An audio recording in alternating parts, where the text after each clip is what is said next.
Tuhan memberkati kita semua. Wow, luar biasa sekali. Iya, saya datang tadi masih sepi. Iya, tapi rupanya penuh juga. Iya, bersyukur, terima kasih teman-teman. Dan juga ada rombongan dari Sentul City, dari Gereja Kristen Perjanjian Baru. Kok sama ya sama kita ya? Iya, Surya Pemulihannya ada Sentul City, mereka datang ya. Tadi ada rombongan yang lain tapi ada sebagian nanti hari Senin karena ada urusan masih. Ya, mereka boleh hadir. Bapak saudara kasih dalam Tuhan, malam hari ini saya tidak berbicara tentang Roh Kudus yang begitu besar, kuasa. Saudara, saya tidak berbicara itu, ya. Tapi saya ingin mengajak malam hari ini untuk melihat satu kebenaran tentang Roh Kudus, Saudara. Ya. Karena saya percaya pada waktu kita dipenuhi dengan Roh Kudus, otomatis kebesaran dan kuasanya pasti memenuhi hidup kita. Amin. Ya, saya ingat ada satu kesaksian, ada seorang bapak yang menggantikan khotbah saudaraku di satu gereja, ya, karena dia mungkin pemimpin kesan atau koordinator kesan. Ya, bapak itu sudah tua dan cuma hanya berkata khotbah, kembali lagi katakan Tuhan Yesus baik. Dan dia ngomong sedikit tentang firman, dia kata Tuhan Yesus baik berkali-kali. Sampai awalnya orang bingung. Tetapi pada waktu dia berdoa, wow, lawatan Tuhan boleh terjadi. Kuasa Tuhan terjadi. Saudara, enggak pandai berkhotbah, enggak pandai main musik, enggak pandai menyembah. Tapi kalau Roh Kudus turun, di tengah-tengah penyembahan, doa kita dan segalanya kuasa Allah pasti dinyatakan. Amin. Saya akan mendasari pertemuan kita malam hari ini secara cepat ya. Mudah-mudahan saya biasa khotbah 1 jam ini. Sejam setengah selesai. Saudara, Yohanes pasal 14 ayat 26 berkata, tetapi penghibur, ya, udah Chris boleh tanya, oh di belakang ya, keren sekali. Iya, tetapi penghibur yaitu Roh Kudus yang akan diutus oleh Bapa dalam namaku, dialah yang akan mengajarkan, kata mengajarkan, segala sesuatu kepadamu dan akan mengingatkan. Kamu akan semua yang telah kukatakan kepadamu. Kalau tadi saya awali, saya tidak berbicara tentang kuasa, keajaiban Tuhan, kebesaran Roh Kudus. Kudus bukan Tuhan, Roh Kudus yang adalah Tuhan. Saudara, karena kalau kita melihat di sini, Roh Kudus yang hadir dalam kehidupan kita sebagai orang percaya. Dia mempunyai satu esensi tugas yang luar biasa, yaitu apa? Yang dikatakan tadi, mengajarkan dan mengingatkan kita semua akan semua yang telah Yesus katakan, yang Yesus ajarkan di dalam tiap kehidupan kita. Betul? Karena sekali lagi saya katakan berbicara tentang kebesaran dan kuasa daripada Roh Kudus, tentunya itu akan terjadi otomatis di dalam setiap kehidupan kita. Nah, maka dari itu, sebagai penghibur yang dimaksudkan di sini adalah jelas adalah Roh Kudus. Ya, kita setuju. Nah, bagi orang Kristen yang hidup setelah dikatakan Yesus naik ke surga, ya, ini menjadi sesuatu yang penting karena kalau Yesus tidak naik ke surga dikatakan Roh Kudus tidak akan turun. Sementara kita butuh akan Roh Kudus. Kemarin saya khotbahkan di Sentul, ya, pentingnya Tuhan naik ke surga karena kalau Tuhan masih ada bersama dengan kita, Tuhan itu bukan tidak berkuasa, sangat-sangat berkuasa. Tetapi hanya dibatasi dengan daging, saudaraku. Bagaimana dia bisa tinggal di dalam kita kalau dia daging? Bagaimana dikatakan dia bisa omnipresent, bahwa dikatakan Allah itu selalu menyertai kita kalau dia terbatas dengan daging? Kalau Tuhan Yesus ada di Lipo Cikarang, apakah Yesus ada di Sentul kalau dia dibatasi dengan daging? Mungkin saudara bisa ngeyel, kan dia berkuasa. Lah, Yesusnya ada berapa emang? Apakah Yesus punya bayangan-bayangan, saudara? Iya. Hologram kali. Saudara, bukan itu. Tapi Yesus tahu benar dan mengingatkan kita sebagai orang percaya. Untuk membiarkan dia kembali ke surga.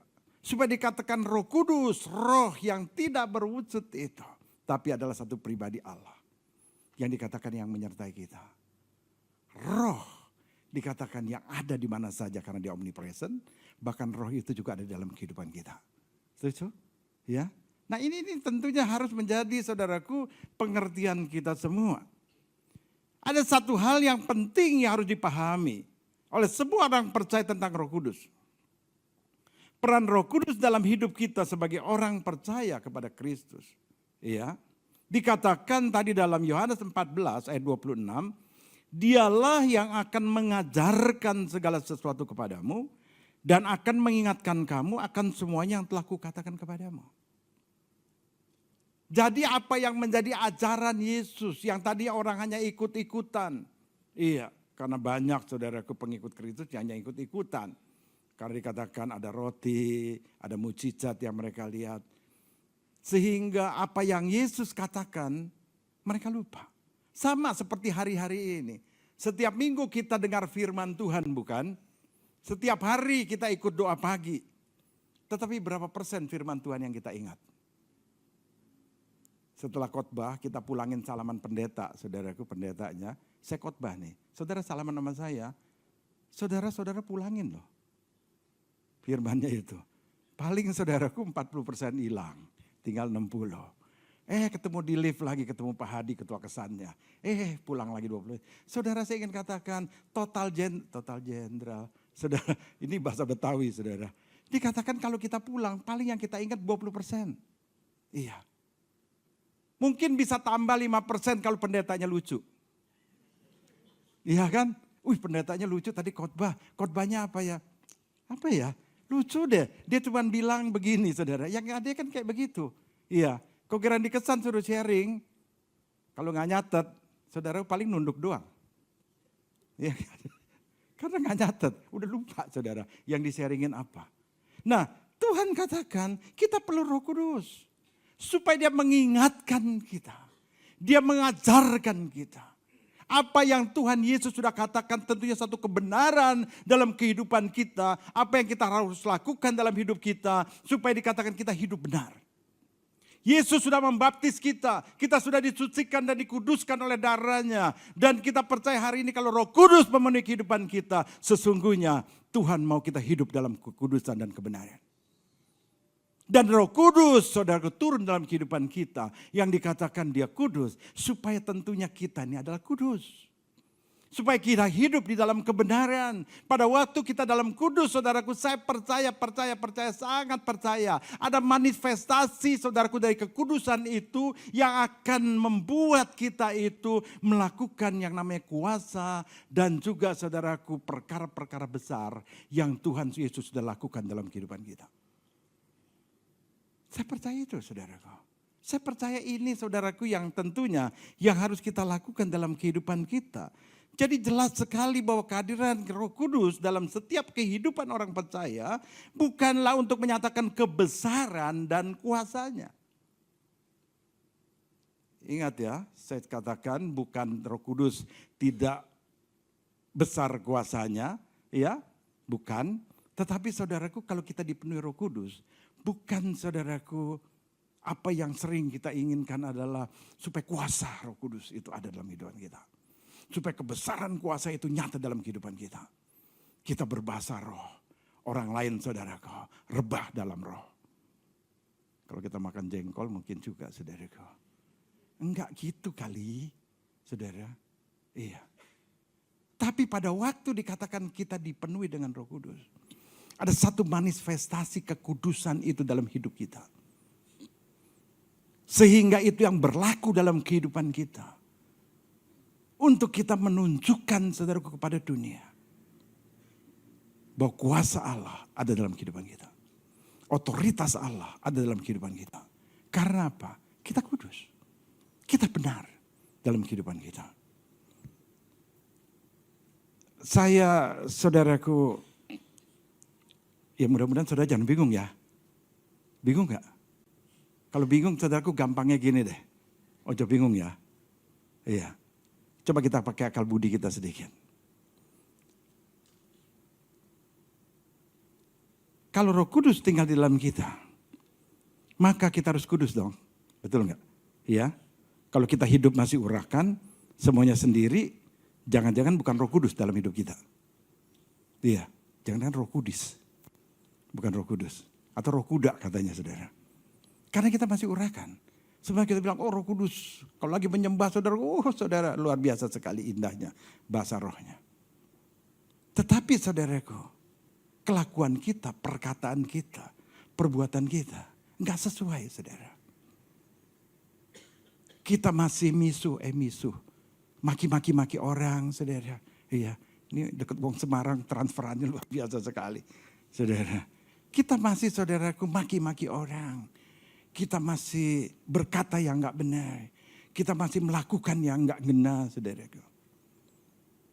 Apa Roh Kudus saudaraku ada dalam kehidupan kita? Coba kita pikir saudaraku. Dengan pemikiran kita. Iya. Ada orang yang merasa bahwa dirinya begitu hebat. Bahasa rohnya begitu bagus. Pelayanannya dikenal ada banyak orang. Tetapi kalau orang itu hidup tidak kudus. Apakah kebesaran kuasa Roh Kudus itu dinyatakan di dalam kehidupannya? Saya tulis di sini. Mimpi kali. Karena saya melihat sendiri satu pengalaman. Alkitab juga ada saudara. Ya, bagaimana seorang Saul yang tadi diurapi, tapi terakhir saudaraku tidak lagi hidup di dalam kebenaran Allah. Dan gimana jadinya? Kita lihat bagaimana seorang yang bernama Simson, Nasir Allah, yang begitu luar biasa. Pada waktu awalnya Tuhan toleransi, tapi pada waktu dia kelewatan saudaraku, daging yang lebih berkuasa dalam kehidupan Simson. Apa yang terjadi? Allah meninggalkan dia. Sampai dikatakan menjadi badut saudaraku, bangsa Filistin. Saudaraku jangan merasa kita hebat dipenuhi dengan Roh Kudus. Kita sudah berbahasa roh, kita melayani saudaraku, kita pikir kita hebat. Kita sudah hidup dalam kekristenan. Kalau kita doa saudaraku luar biasa sekali. Menggetarkan seluruh RT kita. Saudaraku tetapi kalau kita hidup saudaraku enggak genah. Saudaraku, apakah Roh Kudus itu masih ada dalam kehidupan kita? Ada seorang saudaraku hamba Tuhan. Saya mohon maaf, saya tidak menghakimi. Tapi saya menjadi saksi dalam hidup saya pada waktu awal saya bertobat. Dia seorang India. Sebelum saya bertobat dia pernah datang ke Jakarta Praise Center di mana saya bertobat. Saya belum bertobat waktu itu. Hamba Tuhan ini pernah datang. Kalau dia main akordeon, saudara, tolong gambar akordeon, saudara. Nah ini akordeon, saudaraku. Kalau sekarang keyboard, dulu akordeon, saudara. Tahu kan ada yang belum pernah lihat ini enggak? Iya. Jangan-jangan ada yang belum pernah lihat loh. Iya, enggak perlu tunjuk tangan. Saudara, kalau dia main akordeon, saudara, dan naikkan satu pujian, oh sungai dari Allah, ya saya pernah saksikan ini juga. Saudaraku dia nyanyikan orang itu bisa rebah. Enggak usah dituain, enggak usah tumbangin tangan saudaraku. Rebah saudaraku. Dan ada manifestasi yang luar biasa. Katanya saudara. Pada waktu awal dia datang. Dan pada waktu saya bertobat saudaraku dan saya mulai melayani. Di Jakarta Praise Center. Beliau diundang lagi. Untuk khotbah. Yang dapat tugas menyediakan akordeon itu saya. Akordeon. Bingung saudara mau nyari di mana. Tapi puji nama Tuhan. Saya dapat 3 macam. Yang kecil, yang sedang dan yang besar. Saya sediain tuh di meja 3 biji. Saya gak tahu dia mau pakai yang mana. Iya. Karena saya gak lihat pelayanan dia pertama. Saudara hamba Tuhan itu khotbah. Saudara, mohon maaf. Khotbahnya itu kering banget. Saudara tahu kan maksudnya. Gak tahu dia khotbah apa, kita bingung saudara. Itu. Terus saudaraku di tengah-tengah dia juga merasa begitu, dia ambil akordeon. Dia main dengan lagu yang sama. Yang pernah saudaraku orang rebah di tempat yang sama di Wisma Antara. Di tempat di Jakarta Praise Center beribadah. Orang diundang berdiri. Yang saudaraku ingin saudaraku lepas dari segala macam, dia main lagu. Oh sungai dari Allah. Saudara, malam itu tidak ada satu orang pun yang manifestasi. Tidak ada satupun orang yang dilawat Tuhan. Kok bisa? Tempat yang sama, hamba Tuhan yang sama, lagu yang sama, akordeon saudaraku alat yang sama. Dan tentunya Tuhan yang hadir yang sama. Roh Kudus yang sama ada di tengah-tengah jemaat yang hadir. Karena janji Tuhan 2-3 orang berkumpul Tuhan hadir. Tapi kok manifestasi gak ada. 2 minggu setelah dia pulang pelayanan itu. Kami dapat kabar yang mengejutkan. Dia mati, bunuh diri. Hamba Tuhan itu. Mati, bunuh diri. Selidik punya selidik. Selidik punya selidik. Manusia yang diurapi oleh Tuhan. Tidak lagi saudaraku hidup dalam kekudusan. Karena dia berkata, Roh Kudus menyuruh dia menceraikan istrinya. Dan meninggalkan 2 putrinya yang ada di India. Untuk pergi dengan sekretarisnya ke Amerika melayani. Apakah Roh Kudus bicara seperti itu? Roh Kudus atau Roh Kudis? Ngeri saudara. Ngeri. Roh Kudus ingin saudaraku supaya kita hidup di dalam kebenarannya. Roh Kudus diberikan Tuhan supaya kita dikatakan hidup seperti apa yang Tuhan Yesus ajarkan dalam kehidupan kita. Tentu dengan pimpinan Roh Kudus kita diberikan kemampuan untuk meninggalkan daging kita dan menghidupi roh kita. Amin, saudaraku. Di mana roh itu saudaraku berbicara tentang kebenaran dalam kehidupan kita. Bukan sesuatu yang salah. Bukan yang dikatakan daging. Tetapi roh yang harus ada di dalam kehidupan kita. Sehingga kuasa dan kebesarannya nyata dalam hidup kita. Betul saudara? Jadi saudaraku malam hari ini jangan hadir. Engkau rindu Roh Kudus memenuhi hidupmu. Sehingga kau berkuasa. Sehingga kebesaran Roh Kudus akan memenuhi kehidupanmu. Saya ingin katakan malam ini. Sesuatu yang berbeda.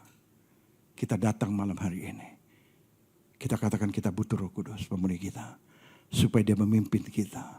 Hidup dalam kebenaran Bapa. Hidup dalam kekudusannya. Sehingga kita bisa menjalin hubungan dengan Roh yang kudus.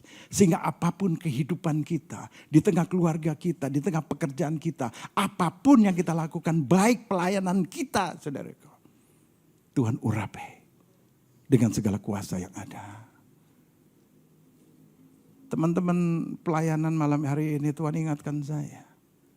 Jangan kau naik ke mimbar. Dengan lagamu yang kayaknya sok jago engkau pintar. Sekali lagi saya ingin katakan. Kita sama-sama pelayanan. Ini juga buat saya. Jangan kita naik ke mimbar. Dengan merasa kita ini hebat. Kita adalah orang yang diurapi Tuhan. Enggak ada gua gereja ini mati. Gua paling hebat. Saudara saya ingin katakan, lu mau sehebat gimana, lu mau dipakai kayak gimana di dalam pelayanan gereja. Kalau hidup kita tidak ada saudaraku pengurapan daripada Roh Kudus yang memenuhi kehidupan kita, moyong. Enggak ada gunanya loh. Engkau cuma badutan di atas mimbar. Sekeras malam hari ini saya ingin berkata kepada kalian. Kalau hidupmu tidak punya hubungan, membangun kehidupan roh yang engkau sengaja, engkau lakukan setiap hari, setiap waktu di mana engkau bisa berhubungan dengan Roh Kudus. Saya ingin katakan pelayananmu bohong, saya ingin katakan. Cuma hanya menyusahkan orang. Karena engkau yang mencari perhatian orang. Pada waktu engkau tidak dihargai, engkau mulai menuntut. Pada waktu begini, begitu dan segala macamnya. Hati-hati saudara. Hati-hati. Kita sadari, kita sadari akan hal ini. Saudara yang kekasih, kita melihat satu perubahan yang luar biasa. Orang-orang yang dipenuhi dengan Roh Kudus. Yaitu kita bisa melihat dalam kitab Kejadian Kisah Para Rasul 1. Dari ayat 1 saudaraku, sampai ayat keempat. Tuhan Yesus sedang mengingatkan murid-muridnya. Betapa pentingnya Roh Kudus. Yang akan menggantikan Yesus yang harus naik ke surga. Roh Kudus yang akan menyertai mereka, bukan? Karena dikatakan membuka tali kasutnya pun. Dikatakan kepada Yesus, Roh Kudus pernah berkata tidak layak. Tetapi Roh Kudus sesungguhnya menjadi kuasa daripada Yesus. Daripada Allah sendiri. Yang semua murid itu perlu. Di tengah murid ketakutan. Karena sebagai pengikut Kristus tentunya takut dihukum, takut ditangkap dan segala macam. Sementara mereka saudaraku sedang kehilangan harapan. Bangsa Israel, saudaraku, pada waktu zaman Yesus, mereka merasakan Yesus adalah Mesias yang akan menjadi raja atas Israel. Yesus masuk, saudaraku, ke Yerusalem. Mereka buka jubah, mereka taruh di jalan supaya Yesus lewat. Bukankah ini penghormatan raja? Mengambil, saudaraku, daun palem, hosana, hosana, bagi raja Israel dan segalanya. Tetapi mulut yang sama, pada waktu Yesus ditangkap, Yesus tidak berdaya. Yang kuat dari mulut yang sama berkata, salibkan dia, salibkan dia. Karena apa? Mereka sedang kecewa. Yesus yang diharapkan sebagai raja tidak jadi. Daging berbicara, keinginan untuk menjadikan Yesus raja. Tapi Yesus sesungguhnya datang untuk menyelamatkan manusia. Bukan untuk menjadi raja. Supaya orang hidup benar. Supaya kuasa Allah itu nyata dalam kehidupan manusia. Sehingga pada waktu Yesus datang kali kedua, ini menurut saya, manusia dapat berkuasa bersama dengan Yesus. Saudaraku, kecewaan terjadi. Mereka menolak Yesus. Saudara yang tadi melulukan Yesus, menolak. Ini kan sama dengan orang, saudaraku, yang menaruh harapan, saudaraku, yang palsu dalam dirinya.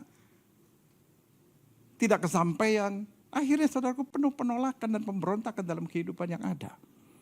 Jangan hidup kita sebagai orang Kristen seperti itu, saudara. Saya ingin katakan. Nanti kita lihat buah-buah roh secara sekilas. Saudaraku, penolakan yang kedua, saudaraku, pada waktu dikatakan Yesus ingin terangkat ke surga. Murid-murid, saudaraku, masih dalam daging mereka. Apa yang mereka tanya pada waktu Yesus menerangkan Roh Kudus sebagai pengganti. Dan kau jangan tinggalkan Yerusalem sampai Roh Kudus itu turun. Karena Roh Kudus itu begitu penting dalam hidupmu. Apa yang mereka katakan ini konyol, saudaraku. Tuhan, maukah engkau pada masa ini memulihkan kerajaan bagi Israel? Tuhan sedang ngomong Roh Kudus. Yang akan memimpin, menyertai supaya mereka hidup dalam kebenaran. Hidup dalam kekudusan. Supaya kuasa Allah, kebesaran Allah nyata dalam hidup mereka. Enggak nyambung. Karena daging masih ada dalam hidupnya. Sampai Yesus berkata, lu jangan kemana-mana, yang penting nih kalian. Tinggal di tengah Yerusalem. Dan 10 hari kemudian, Roh Kudus turun. Apakah mereka sama? Mereka tidak lagi sama. Mereka tidak lagi hidup dalam daging. Mereka tidak lagi berbicara tentang kapan Yesus akan berkuasa. Sehingga dia bisa duduk di sebelah kanan atau di sebelah kiri Yesus. Supaya kebesaran dan kuasanya ikut nebeng Tuhan. Betul? Menjadi orang kesohor kan? Menjadi orang yang berkuasa kan? Enggak ada lagi, saudara. Enggak ada lagi. Selain bagaimana menjaga kehidupannya. Roh Kudus memenuhi kehidupannya. Di mana dia pergi, kuasa Tuhan dinyatakan. Kemana dia pergi, pelayanannya menjadi luar biasa. Petrus berkhotbah, 3.000 orang bertobat. Bukankah ini sesuatu yang dahsyat, saudara? Roh Kudus datang, bukan supaya kita berkuasa, supaya kita menjadi orang besar. No. Tuhan Yesus berkata, pada waktu murid berkata, kapan Tuhan kau memulihkan Israel? Engkau jadi raja. Aku kan sebelah kanan, sebelah kiri. Apa yang Yesus katakan? Lu gak usah mikirin deh. Itu urusan Bapa. Itu urusan Allah yang Maha Kuasa. Mengenai waktu dan kapan itu bukan urusan kita. Yang penting sekarang dikatakan, saudaraku. Ya, ini juga berbicara kepada kita semua. Kamu akan menerima kuasa kalau Roh Kudus turun ke atas kamu. Dan kamu akan menjadi saksiku di Yerusalem. Dan di seluruh Yudea dan Samaria. Dan sampai ke ujung bumi. Amin, saudaraku. Ya. Kita akan menerima kuasa kalau Roh Kudus turun atas setiap kita. Dan orang berkata, oh saya sudah berbahasa roh loh. Roh Kudus sudah memenuhi kehidupan saya. Saudaraku, enggak salah. Kalau engkau berkata, engkau sudah berbahasa roh, Roh Kudus sudah memenuhi kehidupanmu. Tetapi kembali saya bertanya, roh apa yang berlaku di dalam dirimu kalau perkataanmu membawa perpecahan, gosip, mau menang sendiri, dan fitnah masih keluar dari mulutmu? Roh apa? Apa Roh Kudus? Saudaraku, semua kita bisa lihat dari buah-buahnya kali. Iya. Galatia 5 ayat 22 berkata tentang 9 buah roh. Kasih, yaitu sebuah sikap yang menunjukkan kepedulian, belas kasih dan kebaikan terhadap sesama tanpa pamrih. Itu kasih. Dikatakan yang kedua ada sukacita, rasa bahagia dan kegembiraan yang berasal dari hubungan dengan Tuhan dan sesama, serta bukan hanya dari kondisi duniawi. Kalau hepeng lagi berpihak pada kita, saudaraku, semilenya saudaraku gede banget. Iya, senyumnya, smile-nya, gede banget saudara. Tapi giliran saudaraku, kalau nolnya banyak yang meletus. Ini yang repot saudaraku, sakit pinggang. Itu yang udah pasti saudaraku. Banyak hal, ada sukacita, damai sejahtera, keadaan tenang dan harmoni dalam hati yang berasal dari pendamaian dengan Tuhan dan sesama. Ada damai sejahtera, ada kesabaran, kemampuan untuk menahan diri dalam menghadapi berbagai macam tantangan dan kesulitan tanpa mudah menyerah. Saudaraku. Iya. Jadi kalau malam hari ini ada yang mudah menyerah, hati-hati. Kemurahan. Bukan murahan saudaraku, kemurahan. Sikap yang menunjukkan kebaikan tanpa pamrih dan bersedia membantu orang lain. Itu buah-buah roh. Iya. Kebaikan, tindakan yang menunjukkan kepedulian dan perhatian terhadap orang lain. Baik dalam kata-kata maupun dalam perbuatan. Kesetiaan. Sikap yang menunjukkan konsistensi dan kebenaran dalam menjalani janji dan tanggung jawab. Kelemah lembutan, sikap yang ramah, lembut dan rendah hati, serta tidak mudah tersulut emosi. Ini mah Thomas banget. Saudara, penguasaan diri. Kemampuan untuk mengendalikan keinginan dan nafsu, serta tidak mudah melakukan hal-hal yang merugikan diri sendiri dan orang lain. Saudara, adakah 9 hal ini dalam kehidupan kita? Atau ayat sebelumnya, 3 ayat sebelumnya, hidup dalam daging. Saya tidak bicara itu. Selain kita nggak ada di situ. Dan juga karena waktu, saudaraku. Nah, ibu bapak saudara kasih dalam Tuhan. Biarlah ini semua menjadi perenungan bagi setiap kita. Goal kehidupan kita. Roh Kudus turun dalam hidup kita.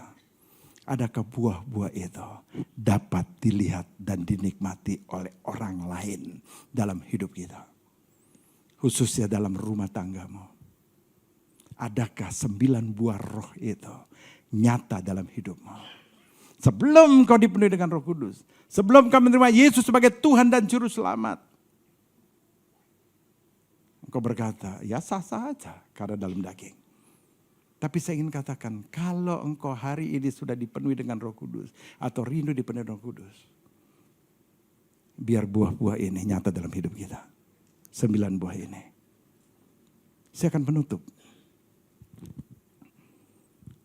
Dengan satu ayat firman Tuhan. Yang diambil dari Yesaya 44 ayat 3.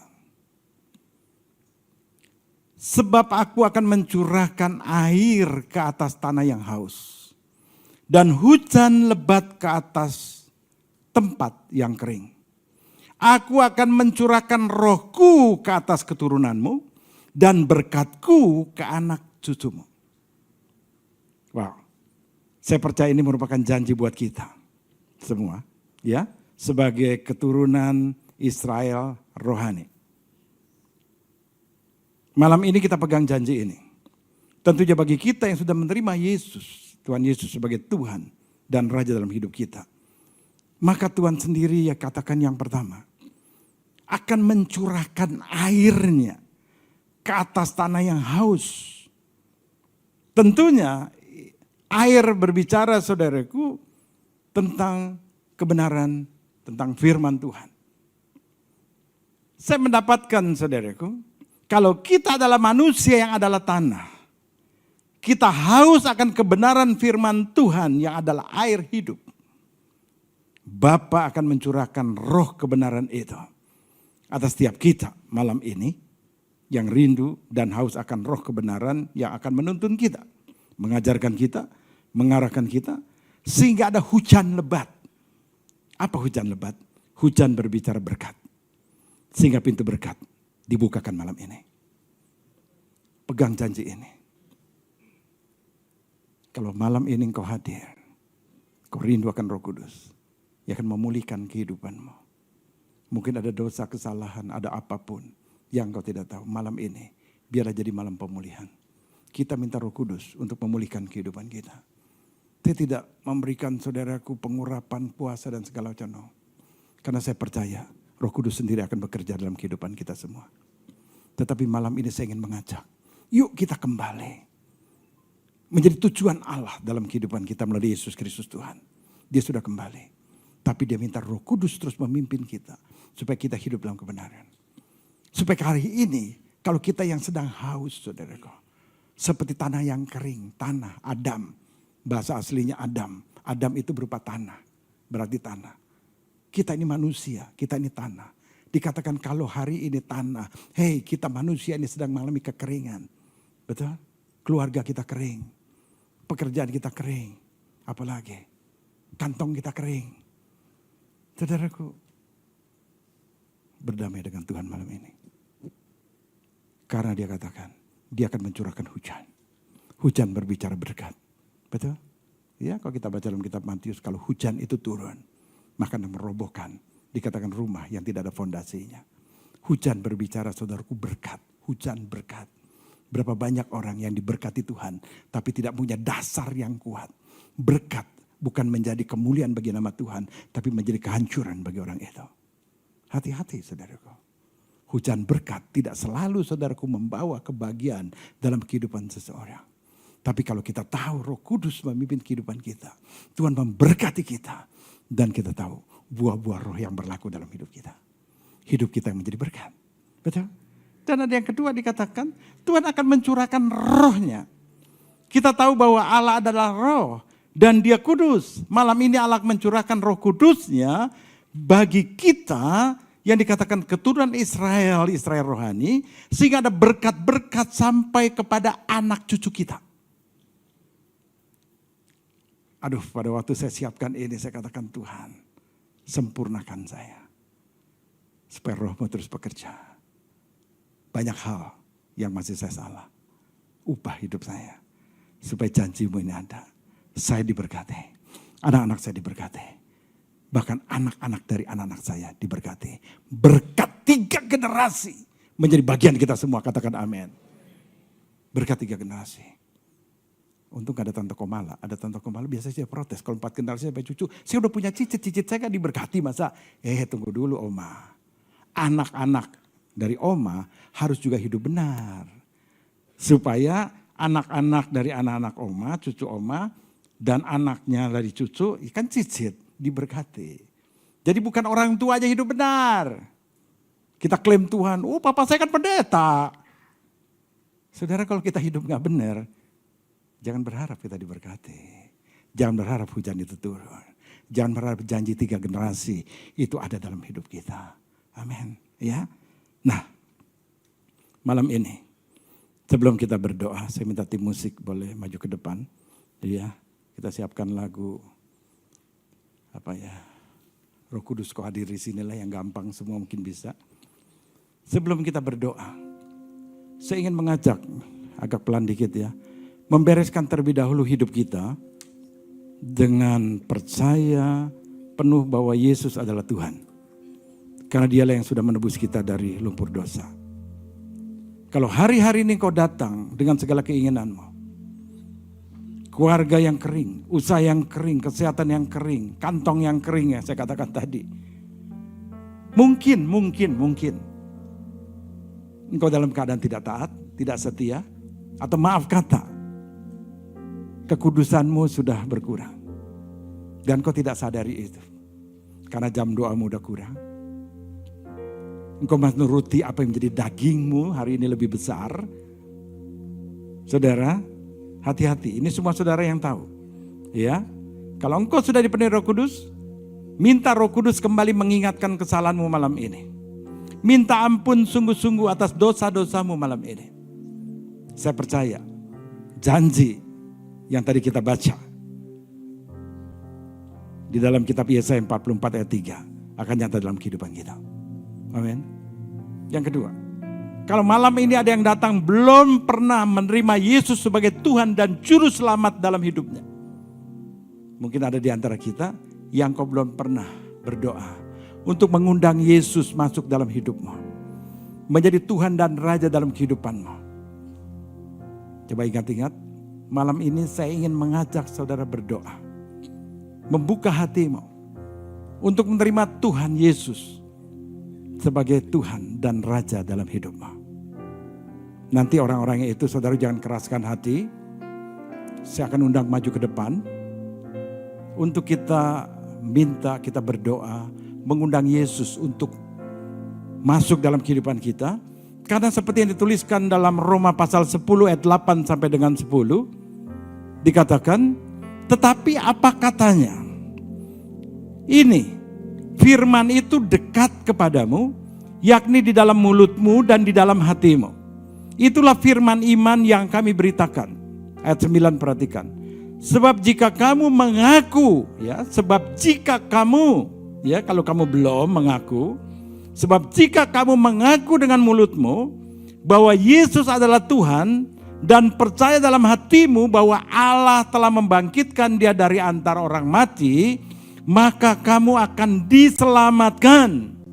Diselamatkan saudaraku bukan hanya masuk surga, keluargamu yang hari ini sedang kering diselamatkan, ekonomimu yang sedang kering diselamatkan, dompetmu yang sedang kering diselamatkan, pekerjaanmu yang sedang kering diselamatkan, apapun saudaraku yang engkau sedang gumuli hari ini dikatakan Tuhan memberi keselamatan. Asal kau mengaku, dikatakan Yesus sebagai Tuhan dan Raja dalam hidupmu dan kau menerimanya. Ya. Sebab jika kamu mengaku dengan mulutmu bahwa Yesus adalah Tuhan dan percaya dalam hatimu bahwa Allah telah membangkitkan dia dari orang mati, maka kamu akan diselamatkan. Karena dengan hati orang percaya dan dibenarkan, dan dengan mulut orang mengaku dan diselamatkan. Maka dari itu malam hari ini, sebelum kita lebih lanjut, minta Roh Kudus bekerja dalam kehidupan kita. Saya ingin mengajak yang pertama. Teman-teman yang sudah dipenuhi Roh Kudus, berdoalah di tempatmu. Tapi saya ingin melayani malam hari ini karena masih ada 9 malam. Ke depan ada hamba-hamba Tuhan yang luar biasa yang akan melayani kita. Saya ingin malam hari ini bagi engkau sebagai jemaat Tuhan yang belum pernah mengaku Yesus sebagai Tuhan dalam hidupmu dan mengundang dia masuk menjadi Tuhan dan Raja dalam hidupmu. Ya dikatakan mengaku, maka kau diselamatkan. Saya ingin mengajak saudara malam hari ini dengan segala kerendahan hati. Buka hatimu. Saya akan memimpin saudara berdoa. Saudara ikuti saya dan kita akan berdoa. Dan kita minta kuasa Allah bekerja dalam hidup kita. Amin. Ya, saya percaya Roh Allah, Roh Kudus yang omnipresent, yang maha hadir, dia ada di tengah-tengah kita malam ini. Dia ingin menjamah, dia ingin membawa perubahan dalam hidup kita. Dari kehidupan daging yang penuh nafsu dengan kehidupan yang dipenuhi dengan roh. Sehingga hidup kita tidak akan sama lagi. Anak-anakmu sampai ke cucu-cucumu, sampai ke turunan ketiga, hidup kita akan diberkati Tuhan. Amin. Mari kita buka hati kita.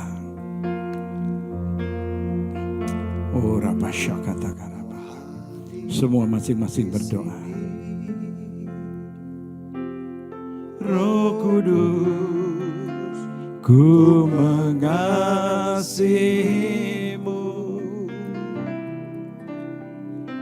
Kau lembut, kau manis, kaulah penghiburku, penolongku, diutus Bapa. Sekali lagi katakan Roh Kudus, buka hatimu lebar-lebar. Sadari kita butuh akan Roh Kudus. Yesus sudah kembali ke surga. Dia minta Roh Kudus memenuhi setiap kita. Supaya dia mengingatkan kita, mengajarkan kita apa yang pernah Yesus sampaikan kepada kita semua. Sehingga kita hidup menuruti perintah daripada Allah dengan taat dan setia. Maka segala berkat-berkat akan dicurahkan dalam tiap hidup kita. Penolongku diutus Bapakku, ku buka hati untuk Roh-Mu Tuhan. Ku buka hati menyembah-Mu Yesus. Jamahlah kami, penuhi kami dengan kuasa Allah Maha. Oh, kami buka hati kami, ku buka hati untuk Roh-Mu Tuhan. Ku buka hati menyembah-Mu Yesus. Jamahlah kami, penuhi kami dengan kuasa Allah Maha Tinggi. Saudara jangan lihat ke kiri ke kanan. Saudara kalau sudah dipenuhi Roh Kudus, saudara mulai berbahasa roh. Enggak usah sampai engkau berteriak atau apapun. Mulai berbahasa roh dalam hatimu. Biar Roh Kudus berbicara malam hari ini. Apa yang sedang terjadi dalam hidupmu. Karena dia akan mengingatkan, akan meluruskan segala jalan kita yang salah. Dia pasti akan berbicara bagi setiap kita. Saya hanya ingin mengundang teman-teman yang hadir malam hari ini dengan segala kerendahan hati. Kalau engkau belum pernah menerima dengan mulutmu Yesus sebagai Tuhan dan Raja dalam hidupmu, saya undang engkau bangkit berdiri dari tempatmu. Karena saya percaya Tuhan akan berperkara dalam hidupmu. Dia akan memulai sesuatu yang baru dalam hidupmu mulai malam hari ini.